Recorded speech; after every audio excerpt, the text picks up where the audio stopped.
Stress primarily comes from not taking action over something that you can have some control over. So if I find that some particular thing is causing me to have stress, that's a warning flag for me. What it means is there's something that I haven't completely identified, perhaps in my conscious mind, that is bothering me, and I haven't yet taken any action on it. I find as soon as I identify it and make the first phone call or send off the first email message or whatever it is that we're going to do to start to address that situation, even if it's not solved, the mere fact that we're addressing it dramatically reduces any stress that might come from it. So stress comes from ignoring things that you shouldn't be ignoring, I think in large part. So stress doesn't come, people get stress wrong all the time in my opinion.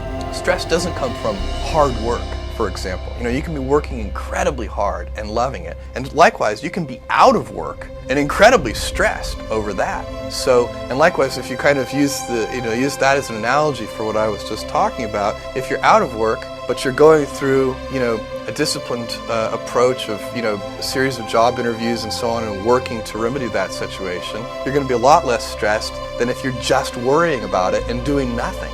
My job, one of my jobs as the leader of Amazon, is to encourage people to be bold. And people love to focus on things that aren't yet working. And that's good, it's human nature. That kind of divine discontent can be very helpful. But it's incredibly hard to get people to take bold bets. And you need to encourage that. And if you're going to take bold bets, they're going to be experiments, and if they're experiments, you don't know ahead of time whether they're going to work. Experiments are by their very nature prone to failure, but big successes, a few big successes compensate for dozens and dozens of things that didn't work. You need to identify your big ideas, and there should only be 2 or 3 of them.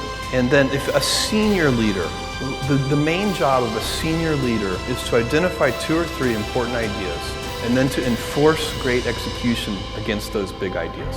And the good news is that the big ideas are usually incredibly easy to identify. You shouldn't need to think about them very much, you already know what they are. Let me give you an example. For Amazon, the consumer business, the 3 big ideas are low prices, fast delivery, and vast selection. You don't need, it's not the kind, the way you know that they're the big ideas is because they're so obvious. The big ideas should be obvious. And by the way, it's very hard to maintain a firm grasp of the obvious at all times. So little things can distract you from the obvious. But you have to back up and say, these are the 3 big ideas. How do we always deliver things a little faster? How do we always reduce our cost structure so that we can have prices that are a little lower? And the good thing about these big ideas is they will be stable in time. So I know for a fact that 10 years from now, customers are still going to like low prices. No matter what happens with technology and everything else, no matter what happens, people are going to like faster delivery. It is impossible for me to imagine a scenario where 10 years from now, a customer comes to me and says, Jeff, I love Amazon. I just wish you delivered a little more slowly. This is so inconceivable that you can have great conviction as a leader to continue to put energy into driving speed of delivery.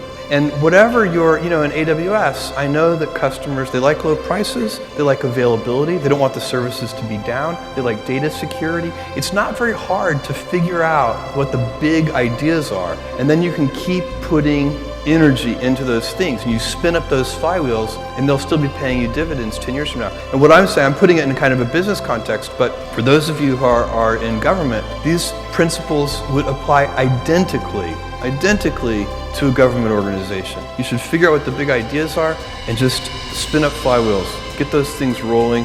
Make sure that you've picked things that will still be true 10 years from now, 20 years from now.